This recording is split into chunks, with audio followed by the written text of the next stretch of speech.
জয় গুরু। নমস্কার, আমি বিশ্বনাথ। আপনাদের সবাইকে আমার আন্তরিক প্রণাম ও ভালোবাসা।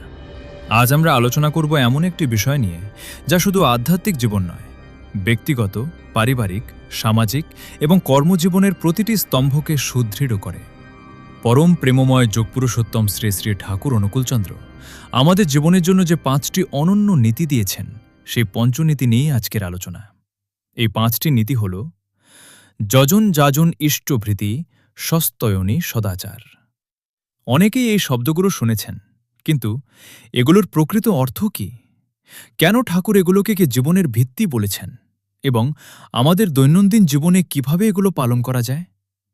আজকের এই ভিডিওতে আমরা ধীরে ধীরে সব কিছু জানার চেষ্টা করব, তাই ভিডিওটি শেষ পর্যন্ত অবশ্যই দেখবেন। প্রথম নীতি, পরম দয়াল শ্রী শ্রী ঠাকুর বলেছেন, যজন ছাড়া জীবন পূর্ণ হতে পারে না। কিন্তু যজন বলতে কি বোঝায়? অনেকেই মনে করেন শুধু নামধান করাই যজন। আসলে বিষয়টি আরও গভীর। যজন মানে নিজের ইষ্টকে জানার চেষ্টা, ইষ্টকে বোঝা, ইষ্টকে ভালোবাসা, ইষ্টকে জীবনের প্রতিটি কাজে ধারণ করা। ঠাকুরকে জানতে হলে তার অমীয় বাণী পড়তে হবে, তার জীবন জানতে হবে, তার আদর্শ নিয়ে আলোচনা করতে হবে, সৎসঙ্গে যেতে হবে, ঠাকুরের আশ্রমে যেতে হবে, ভক্তদের সঙ্গে মিশতে হবে। যত জানবেন তত ভালোবাসবেন, যত ভালোবাসবেন তত তার আদর্শ জীবনে ফুটে উঠবে। এই নিরন্তর জানার সাধনাই হল যজন। এবার আসি যাজন। যাজন মানে যা নিজে জেনেছি তা ভালোবাসার সঙ্গে অন্যকে জানানো। জোর করে কাউকে কিছু মানানো নয়, ভালোবাসা দিয়ে নিজের জীবনকে উদাহরণ বানিয়ে অন্যকে ইষ্টের পথে আহ্বান করা। ঠাকুর বলেছেন, যজন বিনা যাজন দুধ ছাড়া মাখন। কি অপূর্ব কথা! দুধ ছাড়া যেমন মাখন হয় না, তেমনি নিজে না জেনে অন্যকে জানানোও সম্ভব নয়।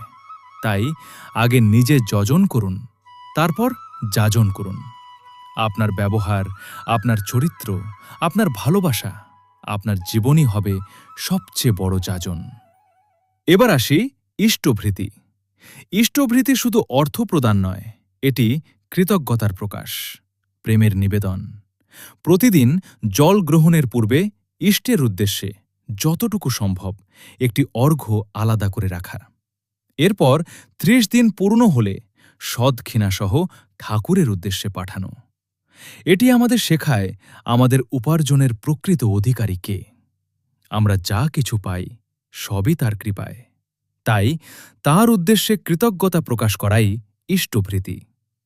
ঠাকুর ইষ্টভৃতির সময়ও নির্দিষ্ট করে দিয়েছেন, ব্রাহ্ম মুহূর্ত, অর্থাৎ ভোর 3টা থেকে 5টার মধ্যে, কারণ এই সময় মন সবচেয়ে নির্মল থাকে।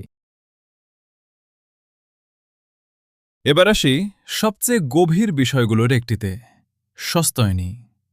সস্তয়নী শব্দের অর্থ সুন্দরভাবে, সার্থকভাবে বেঁচে থাকার পথ। এটি একটি ব্রত, একটি জীবন পদ্ধতি। এর আবার 5টি মূল নীতি রয়েছে। প্রথম, নিজের শরীরকে ইষ্ট সেবার যন্ত্র মনে করে সুস্থ রাখতে হবে। অসুস্থ শরীর সেবা করতে পারে না। দ্বিতীয়, মনে যখনই কোনো খারাপ প্রবৃত্তি আসে তাকে ইষ্টের অনুকূলে নিয়ন্ত্রণ করতে হবে।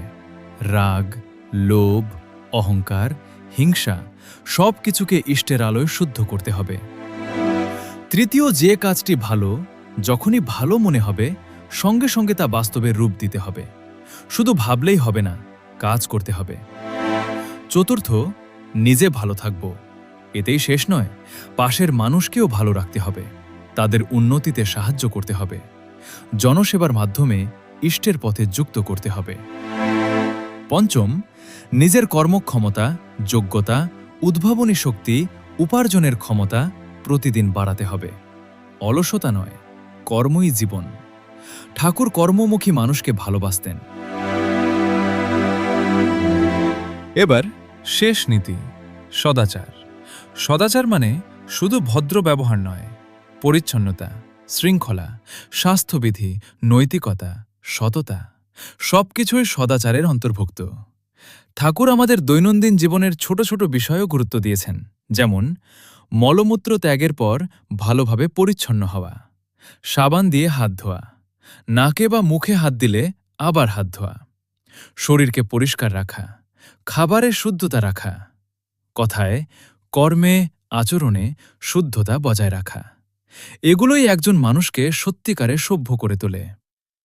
বন্ধুগণ, আজ আমরা জানলাম ঠাকুরের অমূল্য পঞ্চনীতি। যজন যাজন ইষ্টভৃতি স্বস্থজনী সদাচার। এই 5টি নীতি যদি একজন মানুষ আন্তরিকভাবে জীবনে ধারণ করতে পারেন, তবে তার জীবন শুধু ধর্মীয় জীবন নয়, পারিবারিক, সামাজিক, কর্মজীবন সব ক্ষেত্রেই আলোয় ভরে উঠবে। ঠাকুর কখনো কেবল উপদেশ দেননি, তিনি জীবনযাপনের বিজ্ঞান শিখিয়েছেন। তার প্রতিটি বাণী, প্রতিটি নির্দেশ মানুষকে সুন্দর, সবল, সার্থক এবং ঈশ্বরমুখী করে তোলার জন্য। আসুন, আমরা সকলে চেষ্টা করি এই পঞ্চনীতিকে শুধু শুনে না রেখে জীবনের প্রতিটি দিনে বাস্তবায়িত করতে। তবেই ঠাকুরের প্রতি আমাদের সত্যিকারের ভালোবাসা প্রকাশ পাবে।